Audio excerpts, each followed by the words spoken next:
Yüzünüzdeki kahverengi lekelerden, güneş lekelerinden, göz altındaki morluklardan şikayetçiyseniz ve cilt tonunuz aydınlansın, açılsın, çok hızlı olsun istiyorsanız bakın zerdeçalla çok az malzemeli bir tarif geliyor. Yarım çay kaşığı zerdeçalın üzerine mısır nişastası, 2 yemek kaşığı mısır nişastası ilave ediyorum. Fazla ölçülerde yapıp sonrasında tekrardan kullanabilirsiniz bu maskeyi. Pratik tariflerden birisi. Dilerseniz pirinç unu da kullanabilirsiniz. Yoksa normal un da kullanabilirsiniz ama en güzel nişastayla oluyor bu tarif. 1 tatlı kaşığı da bal ilave ediyoruz. Bakın 3 tane doğal harika ürün birleşti. Hepinizin evinde var, mutfağında var. Kolay ürünler yapılabilir bir tarif. Ve karışıma ben biraz da gül suyu ilavesi yapıyorum. Eğer gül suyunuz yoksa buna biraz süt ekleyebilirsiniz veya normal su ekleyebilirsiniz. Hala çok basit ürünler. Devam. İyice karıştırdım. Bunu bitmiş bir krem kabına aktardım ki daha sonra tekrar kullanabileyim.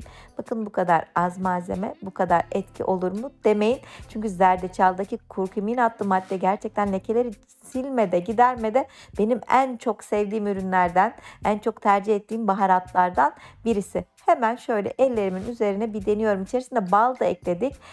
Var olan sivilceleri giderirken yenilerinin oluşumunun da önüne geçiyor bu ürünler. Cilt tonumuzu aydınlatıyor nişasta. Bal enfeksiyon oluşumunun önüne geçiyor ve cildimizi sıkılaştırıyor. Zerdeçal da lekeleri gideriyor. Bak, çok güzel tarifim hazır. Ve bunu sonrasında pamuk süt ile çıkartıyorum. Çünkü zerdeçal cildinizde sarılık bırakabilir ama pamuk sütle çok basit bir şekilde geçiyor. Bu arada aktarlardan şöyle kaliteli zerdeçal almaya özen gösterin. Sarılık çok daha az oluyor.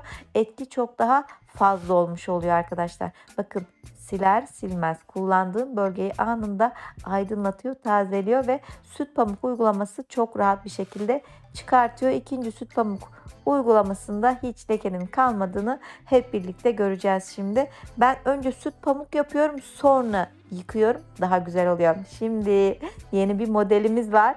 Kuzen geldi, cildim biraz daha aydınlansın, lekelerim güzelce gitsin istiyorum dedi. Hemen ben de tarifi onda deniyorum. Bir fırça yardımıyla maskeyi tüm yüzümüze sürüyoruz. Burun üzerindeki siyah noktalar, onlar gidecek.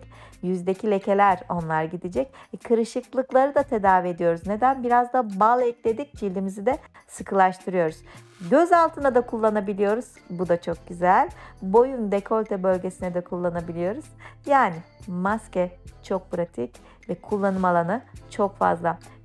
Dirsek kararmalarınız varsa oraları da kullanabilirsiniz. Böyle göz altına sürerken daha küçük bir fırça kullanabilirsiniz. Ya da direkt ellerinizle böyle batıra bir güzel sürebilirsiniz. Göz kapağına da sürebilirsiniz ama lütfen gözlerinize kaçmamasına özen gösterin. Maskeyi sürdük. Hemen içerisinde bal olduğu için yapışmadan hemen önce şöyle bir masaj yapın. İyice yedirin. Kan akışını hızlandırın. Daha güzel temas etsin cildinize. Bunu koymayacaksın herhalde. Özellikle burayı koyacağım. Tamam. Maske hazır. Biz 20 dakika beklettik keyifle.